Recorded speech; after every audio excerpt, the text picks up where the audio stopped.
ಎಲ್ಲರಿಗೂ ಮತ್ತೊಮ್ಮೆ ನೈಸರ್ಗಿಕ ಕೃಷಿಗೆ ಸ್ವಾಗತ. ಈ ವಿಡಿಯೋ ಮಾಡ್ತಿರೋ ಮೂಲ ಉದ್ದೇಶ ಏನಂದರೆ, ನಾವು ಪ್ರತಿಯೊಬ್ಬರು ಕೂಡ ನೈಸರ್ಗಿಕ ಕೃಷಿನ ಸ್ಟಾರ್ಟ್ ಮಾಡೋಕ್ಕಿಂತ ಮುಂಚೆ ಒಂದಿಷ್ಟು ಬುಕ್ಗಳನ್ನ ಓದಲೇಬೇಕು. ಯಾತಕ್ಕಂತಂದರೆ, ನಾವು ಬರೀ ಯೂಟ್ಯೂಬಲ್ಲಿ ನೋಡ್ಕೊಂಬಿಟ್ಟು ಕೃಷಿ ಮಾಡ್ತೀವಿ, ಒಂದು 4-5 ಹೊಲಗಳಿಗೆ ಹೋಗ್ಬಿಟ್ಟು ಕೃಷಿ ಮಾಡ್ತೀವಿ ಅಂದರೆ ಆಗಲ್ಲ. ಅದ್ರ ಜೊತೆಗೆ ಏನು ಅನುಭವಸ್ಥ ಕೃಷಿಕರಿದ್ದಾರೆ ಮತ್ತು ಯಾರ್ಯಾರು ಕೃಷಿ ಬಗ್ಗೆ ಸಾಧನೆ ಮಾಡಿದ್ದಾರೆ ಪ್ರಪಂಚದಲ್ಲಿ, ನಾನು ಭಾರತದಲ್ಲಿ ಒಂದೇ ಹೇಳ್ತಾ ಇಲ್ಲ, ಅವರು ಕೆಲವೊಂದು ಬುಕ್ಕುಗಳನ್ನ ಬರೆದಿದ್ದಾರೆ. ಆ ಬುಕ್ಕುಗಳು ಕನ್ನಡದಲ್ಲಿ ಕೂಡ ಅನುವಾದ ಆಗಿದೆ, ಈಗ ನಮಗೆ ಕನ್ನಡದಲ್ಲಿ ಕೂಡ ದೊರೆಯುತ್ತೆ. ಈ ಬುಕ್ಕುಗಳನ್ನ ಓದೋದ್ರಿಂದ ನಮಗೆ ಸಾಕಷ್ಟು ಕೃಷಿ ಬಗ್ಗೆ ಜ್ಞಾನ ದೊರೆಯುತ್ತೆ. ನಾವು ಯೂಟ್ಯೂಬಲ್ಲಿ ನೋಡಿದ ತಕ್ಷಣ ಅದು ನೋಡ್ತೀವಿ ಮತ್ತು ಮರ್ತು ಬಿಡ್ತೀವಿ. ಮತ್ತು ನಾವು ನೆಕ್ಸ್ಟು ಪ್ರತಿದಿನ ಕೃಷಿಯಲ್ಲಿ ತೊಡ್ಕೊಂಡಾಗ ಪ್ರತಿದಿನ ಒಂದೊಂದು ಸಮಸ್ಯೆಗಳು ಎದುರಾಗ್ತವೆ. ಆ ಸಮಸ್ಯೆಗಳಿಗೆ ಪರಿಹಾರ ನೋಡ್ಕೊತ ಕೂರಬೇಕಂದ್ರೆ ಮತ್ತೆ ಯೂಟ್ಯೂಬ್ನ ತೆಗೆದ್ಬಿಟ್ಟು ನೋಡೋಕ್ಕಾಗಲ್ಲ. ನಾವು ಅಂದರೆ ಆ ವಿಡಿಯೋನ ಪೂರ್ತಿ ನೋಡ್ಕೊತ ಹೋದರೆ ಅದರಲ್ಲೆಲ್ಲೋ ಒಂದೆರಡು ಇನ್ಫಾರ್ಮೇಷನ್ ಇರುತ್ತೆ ಅಷ್ಟೇ.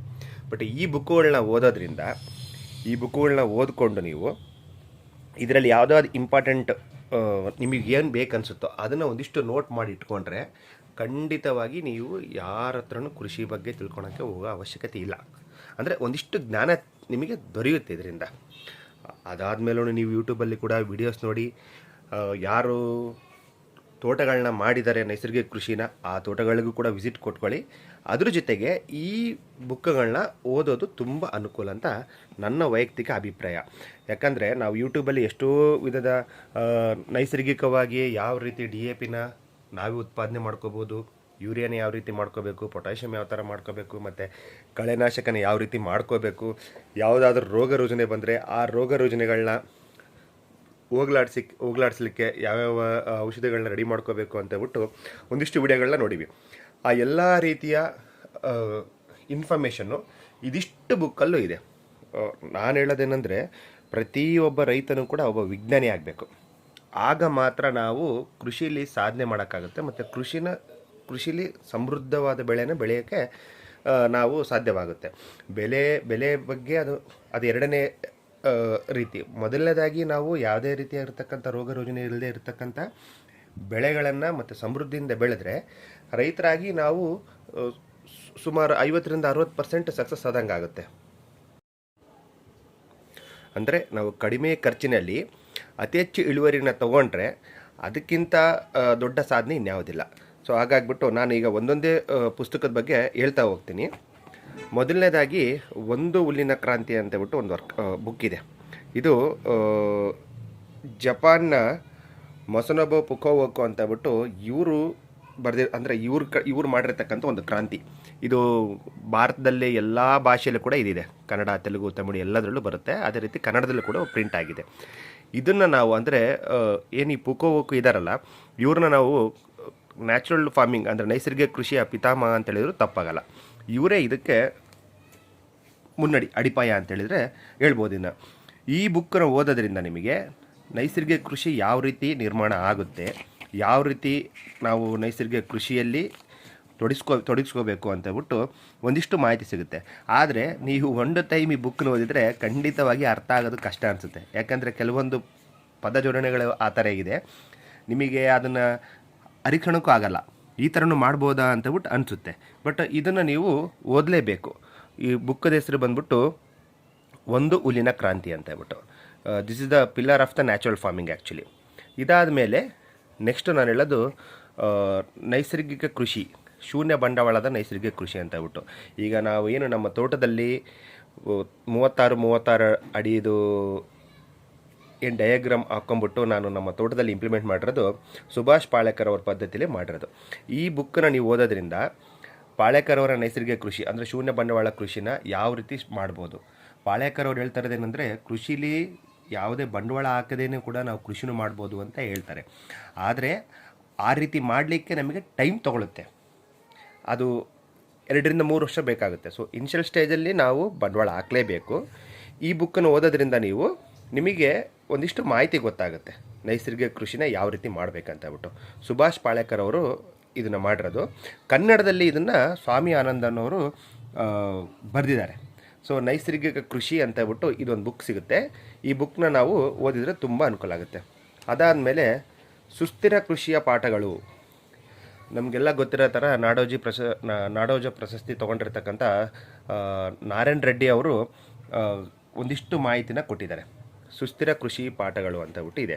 ಅಂದರೆ ನಾವು ಕೃಷಿಯಲ್ಲಿ ಯಾವ್ಯಾವ ರೀತಿಯ ರೋಗಗಳು ಬರುತ್ತೆ, ಅಂದರೆ ಆ ರೋಗಗಳಿಗೆ ನೈಸರ್ಗಿಕವಾಗಿ ಯಾವ್ಯಾವ ಪೆಸ್ಟಿಸೈಡ್, ಅಂದರೆ ನಾವೇ ಔಷಧಿಗಳನ್ನ ಯಾವ ರೀತಿ ಮಾಡ್ಕೋಬೋದು, ಮತ್ತು ಯಾವ ರೀತಿ ನಾವು ನಮ್ಮ ಕೃಷಿ ಮಣ್ಣನ್ನು ಫಲವತ್ತತೆಯಿಂದ ಇಟ್ಕೋಬೇಕು, ಯಾವ ರೀತಿ ಇಟ್ಕೋಬೋದು ಅಂತ ಹೇಳ್ಬಿಟ್ಟು ಒಂದಿಷ್ಟು ಮಾಹಿತಿ ಇದೆ ಇದರಲ್ಲಿ. ಸೊ ಈ ಬುಕ್ಕದ ಹೆಸರು ಸುಸ್ಥಿರ ಕೃಷಿ ಪಾಠಗಳು ಅಂತ ಹೇಳ್ಬಿಟ್ಟು ನಾರಾಯಣ್ ರೆಡ್ಡಿ ಅವ್ರದ್ದು ಇದೆ. ಈ ಬುಕ್ಕನ್ನು ಕೂಡ ಓದೋದ್ರಿಂದ ನಮಗೆ ತುಂಬ ಇನ್ಫಾರ್ಮೇಷನ್ ಸಿಗುತ್ತೆ. ಇದಾದಮೇಲೆ ಫಾರ್ಮಾ ಕಲ್ಚರ್, ಇದು ಕೂಡ ತುಂಬ ಇಂಪಾರ್ಟೆಂಟ್ ಬುಕ್ಕ. ಫಾರ್ಮಾ ಕಲ್ಚರ್ ಅಂತ ಹೇಳ್ಬಿಟ್ಟು ಒಂದು ಬುಕ್ ಇದೆ, ಶಾಶ್ವತ ಕೃಷಿಯ ಕಲೆ ಮತ್ತು ವಿಜ್ಞಾನ. ನಾನು ಆಗಲೇ ಹೇಳಿದ ಹಾಗೆ ಪ್ರತಿಯೊಬ್ಬ ರೈತರು ಕೂಡ ವಿಜ್ಞಾನಿಗಳಾಗಬೇಕು. ಆ ಥರ ಆಗಬೇಕಂದ್ರೆ ನಾವೇನು ಹೋಗ್ಬಿಟ್ಟು ಕಾಲೇಜಲ್ಲಿ ಹೋಗ್ಬಿಟ್ಟು ಓದಬೇಕಂತಲ್ಲ. ಈ ಬುಕ್ಕುಗಳನ್ನ ಓದಿದರೆ ಒಂದಿಷ್ಟು ಮಾಹಿತಿ ಗೊತ್ತಾಗುತ್ತೆ ನಿಮಗೆ, ಯಾವ ರೀತಿ ಕೃಷಿ ಇದೆ. ಮತ್ತು ನಮಗೆ ಪ್ರತಿದಿನವೂ ಕೂಡ ನಾವು ಕೃಷಿ ಮಾಡ್ತಾ ಇರ್ತೀವಿ, ಆದರೆ ಚಿಕ್ಕ ಪುಟ್ಟ ವಿಚಾರಗಳು ನಮಗೆ ಗೊತ್ತೇ ಇರಲ್ಲ. ಈಗ ಸಪೋಸ್ DAP ಅಂತ ಹಾಕ್ತಾ ಇರ್ತೀವಿ. DAP ಅಂದರೆ ಏನು, DAP ಒಳಗಡೆ ಏನಿದೆ, ಅದು ನಾವು ನೈಸರ್ಗಿಕವಾಗಿ ಎಲ್ಲಿ ದೊರಕುತ್ತೆ, ನಮ್ಮ ತೋಟದಲ್ಲೇ ಸಿಗ್ತಾ ಇರುತ್ತೆ. ಅದ್ರ ಬಗ್ಗೆ ಮಾಹಿತಿಗಳೇ ನಮಗೆ ಗೊತ್ತಿರಲ್ಲ. ಸೊ ಈ ಥರದ ವಿಚಾರಗಳು ಪ್ರತಿಯೊಂದು ಗೊತ್ತಾಗಬೇಕಂದ್ರೆ ಫಾರ್ಮಾ ಕಲ್ಚರ್ ಅಂತ ಬಿಟ್ಟು ಒಂದು ಬುಕ್ ಇದೆ. ಈ ಬುಕ್ಕನ್ನು ಓದೋದ್ರಿಂದ ನಿಮಗೆ ಒಂದಿಷ್ಟು ಮಾಹಿತಿ ಸಿಗುತ್ತೆ. ಮತ್ತು ಬೆಳಕಿನ ಬೇಸಾಯ. ಕೃಷಿಲಿ ಮುಖ್ಯವಾಗಿ ಬೆಳಕು, ನೀರು, ಗಾಳಿ ಇದಿಷ್ಟು ಭಾಳ ಮುಖ್ಯ. ಸೊ ಬೆಳಕು ಅಂದರೆ ಗಿಡಗಳ ಸಂಯೋಜನೆ ಯಾವ ರೀತಿ ಇರಬೇಕು, ಯಾವ್ಯಾವ ಗಿಡಗಳ ಪಕ್ಕದಲ್ಲಿ ಯಾವ ಗಿಡ ಹಾಕಿದರೆ ಯಾವ ಪ್ರಮಾಣದಲ್ಲಿ ಬೆಳಕು ತಗೊಳುತ್ತೆ ಅಂತ ಹೇಳ್ಬಿಟ್ಟು ಒಂದಿಷ್ಟು ಮಾಹಿತಿ ಈ ಬುಕ್ಕಿನಲ್ಲಿ ಇದೆ. ಬೆಳಕಿನ ಬೇಸಾಯ ಅಂತ ಹೇಳ್ಬಿಟ್ಟು ಒಂದು ಬುಕ್ ಇದೆ. ಇದನ್ನು ಅವಿನಾಶ್ TGS ಅನ್ನೋರು ಬರೆದಿದ್ದಾರೆ. ಇದು ಬುಕ್ಕನ್ನು ಓದೋದ್ರಿಂದ ತುಂಬ ಅನುಕೂಲ ಆಗುತ್ತೆ. ಆಮೇಲೆ ಬದುಕು ಬೇಸಾಯ ಅಂತ ಹೇಳ್ಬಿಟ್ಟು ಒಂದು ಬುಕ್ ಇದೆ, ಸಾವಯವ ಕೃಷಿಕ ಮಹಾನ್ ಪಯಣ ಅಂತ ಹೇಳ್ಬಿಟ್ಟು DD ಭರಮಗೌಡ್ರವರು ಇದು ಮಾಡಿದ್ದಾರೆ. ಬದುಕು ಬೇಸಾಯ ಈ ಬುಕ್ಕನ್ನು ಕೂಡ ಓದಿದರೆ ನಮಗೆ ಸಾಕಷ್ಟು ಮಾಹಿತಿ ದೊರಕುತ್ತೆ. ಆಮೇಲೆ ಇದು ಒಂದು ಬುಕ್ ಇದೆ, ಅದ್ಭುತವಾಗಿದೆ. ಇದು ಸಕಲರಿಗೂ ಸಮೃದ್ಧಿ ಅಂತ ಹೇಳ್ಬಿಟ್ಟು, ಅಂದರೆ ಸುಖ ಸಂಸಾರಕ್ಕೆ 10 ಗುಂಟೆ ಕೃಷಿ ಸೂತ್ರ. ಒಂದು 10 ಗುಂಟೆ ಕೃಷಿ ಭೂಮಿ ಇದ್ದರೆ ಅದರಲ್ಲಿ ಯಾವ ರೀತಿ ಸಂಸಾರ ಪೂರ್ತಿ ಯಾವುದೇ ₹1 ಸಾಲ ಮಾಡ್ದಂಗೆ ಎಷ್ಟು ಬೆಳೆಗಳನ್ನ ಸಂಯೋಜನೆ ಮಾಡಿ ಸಮೃದ್ಧಿಯಿಂದ ಬದುಕ್ಬೋದು ಅಂತ ಹೇಳ್ಬಿಟ್ಟು ಈ ಬುಕ್ಕಲ್ಲಿ ಭಾಳ ಚೆನ್ನಾಗಿ ಕೊಟ್ಟಿದ್ದಾರೆ. ಶ್ರೀಪಾದ ಅನ್ನೋರು ಬರೆದಿದ್ದಾರೆ ಇದನ್ನು, ಡಬಲ್ಕರ್ ಶ್ರೀಪಾದ ಅನ್ನೋರು. ತುಂಬ ಚೆನ್ನಾಗಿದೆ ಇದು. ಬರೀ 10 ಗುಂಟೆಯಲ್ಲಿ ಯಾವ ರೀತಿ ನಾವು ಮಾಡ್ಬೋದು, ಈ ಭೂಮಿಯ ಮೇಲೆ ಕಿಂಚಿತ್ತು ಬರಡು ನೆಲವನ್ನು ಒಂದು ಬರಡು ಮನಸ್ಸನ್ನು ಇರಗೂಡವು. ಅಂದರೆ ಮರುಭೂಮಿ, ಬರಡು ಭೂಮಿ ಅಂತ ಏನು ಕರಿತೀವಲ್ಲ, ಆ ಭೂಮಿನೂ ಕೂಡ ಉಪಯೋಗಿಸ್ಕೊಂಡು ನಾವು ಫಲವತ್ತತೆ ಮಾಡಿಕೊಂಡು ಆ ಭೂಮಿನೂ ಕೂಡ ನಾವು ಸಮೃದ್ಧಿಯಿಂದ ಬೆಳಿಬೋದು. ಎಲ್ಲ ಥರದ ಗಿಡಗಳು ಮತ್ತು ತರಕಾರಿ, ಹಣ್ಣು, ಹಂಪಲು ಪ್ರತಿಯೊಂದು ಬೆಳೆನೂ ಕೂಡ ಬೆಳಿಬೋದು ಅಂತ ಹೇಳ್ಬಿಟ್ಟು ಭಾಳ ಚೆನ್ನಾಗಿ ಹೇಳಿದ್ದಾರೆ. ಈ ಬುಕ್ಕನ್ನು ಓದಿ ಈ ಬುಕ್ಕನ್ನ ಮಸ್ಟ್ ಆ್ಯಂಡ್ ಶುಡ್ ತೊಗೊಳೋದು ತುಂಬ ಅನುಕೂಲ ಅಂತ ಅನಿಸುತ್ತೆ. ಸಕಲರಿಗೂ ಸಮೃದ್ಧಿ ಅಂತ ಹೇಳ್ಬಿಟ್ಟು. ಅದಾದ ನಂತರ ಇದು ಮತ್ತೊಂದು ಶೂನ್ಯ ಬಂಡವಾಳ ನೈಸರ್ಗಿಕ ಕೃಷಿ ಅಂತ ಹೇಳ್ಬಿಟ್ಟು ಸುಭಾಷ್ ಪಾಳೇಕರ್ ಅವ್ರದ್ದೇ ಮತ್ತೊಂದು ಬುಕ್ ಇದೆ. ಇದನ್ನು ಶಂಕರಣ್ಣ ದೊಡ್ಡಣ್ಣ ಅವರು ಬರೆದಿದ್ದಾರೆ. ಅಂದರೆ ಇದರಲ್ಲೂ ಕೂಡ ಒಂದಿಷ್ಟು ಮಾಹಿತಿ ಇದೆ. ಸುಭಾಷ್ ಪಾಳೇಕರ್ ಅವ್ರದ್ದು ಸುಮಾರು 3-4 ಬುಕ್ಗಳು ಪ್ರಕಟವಾಗಿದೆ, ಬೇರೆ ಬೇರೆ ಲೇಖಕರು ಬರೆದಿದ್ದಾರೆ. ಬಟ್ ಇದನ್ನು ಕೂಡ ಓದೋದ್ರಿಂದ ನಿಮಗೆ ಒಂದಿಷ್ಟು ಮಾಹಿತಿಗಳು ಸಿಗುತ್ತೆ. ಇದು ಕೂಡ ತುಂಬ ಚೆನ್ನಾಗಿದೆ. ಆಮೇಲೆ ನೆಲದೊಡಲ ಚಿಗುರು ಅಂತ ಹೇಳ್ಬಿಟ್ಟು ಇದೊಂದಿದೆ, ನಾಡೋಜ. ನಾನು ಆಗಲೇ ಹೇಳ್ದಂಗೆ ನಾರಾಯಣ್ ರೆಡ್ಡಿ ಅವರು ಕೂಡ ಅವ್ರ ಬಗ್ಗೆ ಕೂಡ ಒಂದು 2-3 ಬುಕ್ಕುಗಳಿದ್ದಾವೆ. ಇದು ನೆಲದೊಡಲ ಚಿಗುರು ಅಂತ ಓದಿದರೆ ಮೊದಲನೇದಾಗಿ ನೀವಿಗೆ ಒಂದು 100 ಪೇಜ್ ಇದು ನಾರಾಯಣ್ ರೆಡ್ಡಿ ಅವರ ಜೀವನ ಚರಿತ್ರೆ ಬಗ್ಗೆನೇ ಇದೆ. ಅದನ್ನು ಓದಿದರೆ ನಿಮಗೆ ತುಂಬ ಖುಷಿ ಆಗುತ್ತೆ. ಅವ್ರು ಯಾವ ಥರ ಸ್ಟ್ರಗಲ್ ಪಟ್ಟರು, ಅದಾದಮೇಲೆ ಯಾವ ರೀತಿ ಅವರು ಕೃಷಿಯಲ್ಲಿ ಸಕ್ಸಸ್ ಆದರು ಅಂತ ಇದೆ. ಅದಾದ ನಂತರ ಯಾವ ರೀತಿ ಕೃಷಿ ಮಾಡೋದು ಏನಂತ ಹೇಳ್ಬಿಟ್ಟು ಮಾಹಿತಿ ಇದೆ. ಇದನ್ನು NL ಆನಂದ್ ಮತ್ತು ಗುಂಡಪ್ಪ ದೇವಿಕೆರೆ ಅನ್ನೋರು ಬರೆದಿದ್ದಾರೆ. ಇದು ಕೂಡ ಭಾಳ ಅದ್ಭುತವಾಗಿದೆ.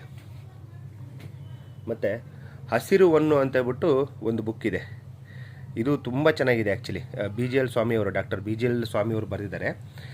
ಈ ಬುಕ್ಕನ್ನು ಕೂಡ ಓದೋದ್ರಿಂದ ನಿಮಗೆ ಪರಿಸರದಲ್ಲಿ ಯಾವ್ಯಾವ ರೀತಿಯ ಅಂದರೆ ಪ್ರಾಣಿಗಳಾಗಿರಲಿ, ಪಕ್ಷಿಗಳಾಗಲಿ, ಮತ್ತು ಗಿಡಗಳ ಸಂಯೋಜನೆ, ಮತ್ತು ಮಣ್ಣಿನ ಫಲವತ್ತತೆ ಯಾವ ರೀತಿ ಮಾಡ್ಕೋಬೇಕು, ಭಾಳ ತುಂಬ ಚೆನ್ನಾಗಿದೆ ಇದು. ಈ ಬುಕ್ಕನ್ನು ಕೂಡ ನೀವು ಓದೋದ್ರಿಂದ ಅನುಕೂಲ ಆಗುತ್ತೆ.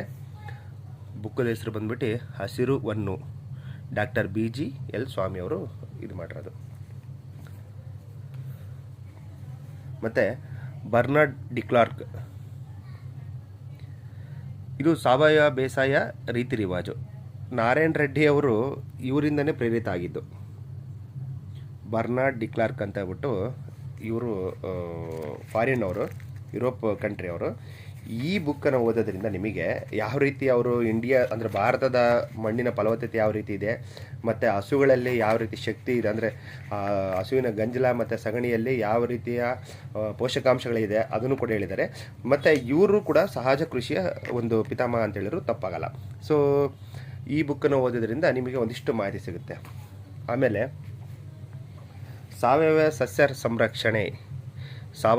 ಸಸ್ಯ ಸಂರಕ್ಷಣೆಗಳ ಸರಳ ಸೂತ್ರಗಳು, ಇದೊಂದು ಬುಕ್ ಇದೆ. ಈ ಬುಕ್ ಕೂಡ ಭಾಳ ಚೆನ್ನಾಗಿದೆ. ಇದೆ ಆ್ಯಕ್ಚುಲಿ ನೀವು ಓದಿದ್ರೆ ಗೊತ್ತಾಗುತ್ತೆ. ಇದನ್ನು ಸುಂದರ್ ರಾಮ್ ರವರು ಇದು ಮಾಡಿದ್ದಾರೆ. ಅವರು ರೈತ ಇದ್ರದ್ದು ಅಂದರೆ ಅವರ ತೋಟದಲ್ಲಿ ಆಗಿರ್ತಕ್ಕಂಥ ಕೆಲವೊಂದು ಇದನ್ನು ಇದು ಮಾಡಿಬಿಟ್ಟು ಬರೆದಿರೋದು. ನಾವು ನೈಸರ್ಗಿಕವಾಗಿ ನ್ಯಾಚುರಲ್ ಗ್ರೋತ್ ಪ್ರಮೋಟರ್ಸ್ನ ಯಾವ ಥರ ಕ್ರಿಯೇಟ್ ಮಾಡ್ಕೋಬೇಕು, ಮತ್ತು ಪಂಚಗವ್ಯವಾಗಿರಲಿ, ಜೀವಾಮೃತ, ಈ ಥರ ಅನೇಕ ವಿಚಾರಗಳಿದೆ. ಇದೊಂದು ತೊಗೊಂಡ್ರೆ ನಿಮಗೆ ಅನುಕೂಲವಾಗಿದೆ. ಇದೆಲ್ಲ ಅಲ್ಲದೆ ನೈಸರ್ಗಿಕ ಕೃಷಿ ಬಗ್ಗೆ ಮೈಸೂರು ಯೂನಿವರ್ಸಿಟಿಯವರು ಒಂದು ಬುಕ್ಕನ್ನ ಪ್ರಕಟ ಮಾಡಿದ್ದಾರೆ. ಇದು ಆ್ಯಕ್ಚುಲಿ ಸ್ಟೂಡೆಂಟ್ಸ್ ಕೂಡ ರೆಫರ್ ಮಾಡ್ತಾ ಇರೋದೆ. ನೈಸರ್ಗಿಕ ಕೃಷಿ ಬಗ್ಗೆ ನೀವು ನೋಡ್ತಾ ಇದ್ದೀರಲ್ಲ, ಇಲ್ಲಿ ಪೂರ್ಣಚಂದ್ರ ತೇಜಸ್ವರು ಇದ್ದಾರೆ, ಪೊಕ್ಕೋ ಇದ್ದಾರೆ, ಮತ್ತು ಸುಭಾಷ್ ಪಾಳೇಕರ್ ಅವರು ಇದ್ದಾರೆ. ಅಂದರೆ ಆ್ಯಕ್ಚುಲಿ ಪೊಕ್ಕೋ ಅವರು ನೈಸರ್ಗಿಕ ಕೃಷಿ ಪಿತಾಮಹ ಅಂತ ಹೇಳಿದ್ರೆ ತಪ್ಪಾಗಲ್ಲ. ಅವರಿಂದ ಅನುವಾದ ಅಂದರೆ ಪ್ರೇರಣೆ ತೊಗೊಂಡ್ಬಿಟ್ಟು ಸುಭಾಷ್ ಪಾಳೇಕರ್ ಅವರು ನೈಸರ್ಗಿಕ ಕೃಷಿನ ಭಾರತದಲ್ಲಿ ನಾವು ನೈಸರ್ಗಿಕ ಕೃಷಿ ಪಿತಾಮಹ ಅಂತ ಹೇಳ್ತೀವಿ. ಎನಿವೆ, ಇದು ಮೈಸೂರು ವಿಶ್ವವಿದ್ಯಾಲಯದವರು ಇದೊಂದು ಬುಕ್ಕನ್ನು ಪ್ರಕಟ ಮಾಡಿದ್ದಾರೆ. ಇದರಲ್ಲೂ ಕೂಡ ಸುಮಾರು ನಮಗೆ ಭಾಳ ಅಂದರೆ ರೈತರಿಗೆ ಕೆಲವೊಂದು ವಿಚಾರಗಳು ಭಾಳ ಈಸಿಯಾಗಿ ಗೊತ್ತಾಗೋ ರೀತಿಯಲ್ಲಿ ಈ ಬುಕ್ಕನ್ನು ಮುದ್ರಣ ಮಾಡಿದ್ದಾರೆ. ಅಂದರೆ ಸಾಮಾನ್ಯ ಕನ್ನಡದಲ್ಲಿ ಇದು ಭಾಳ ಚೆನ್ನಾಗಿ ಇದೆ. ಇದನ್ನು ಕೂಡ ತೊಗೊಂಡು ಓದೋದ್ರಿಂದ ಭಾಳ ಅನುಕೂಲ ಆಗುತ್ತೆ. ಸೊ ಈ ರೀತಿ ನಾವು ಎಲ್ಲ ಈ ಬುಕ್ಕುಗಳನ್ನ ತೊಗೊಂಡು ಓದಿದರೆ ಖಂಡಿತವಾಗಿ ನಾವು ರೈತರಾಗಿ ಸ್ವಾವಲಂಬಿ ಆಗ್ಬೋದು. ಅಂದರೆ ನಮ್ಗೆ ಯಾವುದೇ ರೀತಿಯ ಗಿಡಗಳಿಗೆ ರೋಗ ರುಜಿನಗಳು ಬಂದರೆ ನಾವು ಇಮ್ಮಿಡಿಯೇಟಾಗಿ ಈ ಬುಕ್ಗಳಿರ್ತಕ್ಕಂಥ ಕೆಲವೊಂದು ಕೀಟನಾಶಕಗಳಾಗಲಿ, ಅಂದರೆ ಕೆಲವೊಂದು ನ್ಯಾಚುರಲ್ ಗ್ರೋತ್ ಪ್ರಮೋಟರ್ಸು, ಮತ್ತು ಕೆಲವೊಂದು ಅಂದರೆ ಸಾಯಿಲ್ನ ಯಾವ ರೀತಿ ಯಥೇಚ್ಛು ಫಲವತ್ತತೆಯಿಂದ ಮಾಡ್ಕೋಬೇಕಂತ ಹೇಳ್ಬಿಟ್ಟು ಪ್ರತಿಯೊಂದು ಮಾಹಿತಿ ಇದೆ. ಇದು ನೋಡಿಕೊಂಡು ನಾವು ನಮ್ಮ ನೆಲದಲ್ಲಿ ಅಂದರೆ ನಮ್ಮ ತೋಟದಲ್ಲಿ ಅಳವಡಿಸ್ಕೊಂಡ್ರೆ ತುಂಬ ಸಮೃದ್ಧಿಯಿಂದ ನಾವು ಬೆಳೆಗಳನ್ನ ಬೆಳಿಬೋದು. ಇಷ್ಟು ಬುಕ್ ಇದೆ. ಇದರಲ್ಲಿ ಅಟ್ಲೀಸ್ಟ್ ಯಾವುದಿಲ್ಲ ಅಂದರೂ ಕೂಡ ಒಂದು ಹುಲ್ಲಿನ ಕ್ರಾಂತಿನಾದರೂ ತೊಗೊಳ್ಳಿ, ಇದನ್ನೊಂದು ಓದಿ. ಮತ್ತು ನೈಸರ್ಗಿಕ ಕೃಷಿ ಅಂತ ಒಂದಿದೆ, ಶೂನ್ಯ ಬಂಡವಾಳ ಕೃಷಿದು, ಇದೊಂದು ಓದಿ, ಒಂದಿಷ್ಟು ಇಂಪಾರ್ಟೆಂಟ್. ಮತ್ತು ಸುಸ್ಥಿರ ಕೃಷಿ ಪಾಠಗಳು ಇದೊಂದು, ಈ 3 ಫಾರ್ಮಾಕಲ್ಚರ್, ಈ 4 ಬುಕ್ಕನ್ನು ಮಾತ್ರ ದಯವಿಟ್ಟು ಓದಲೇಬೇಕು. ಓದೋದ್ರಿಂದ ತುಂಬ ಅನುಕೂಲ ಆಗುತ್ತೆ. ನಮಸ್ಕಾರ, ಧನ್ಯವಾದಗಳು.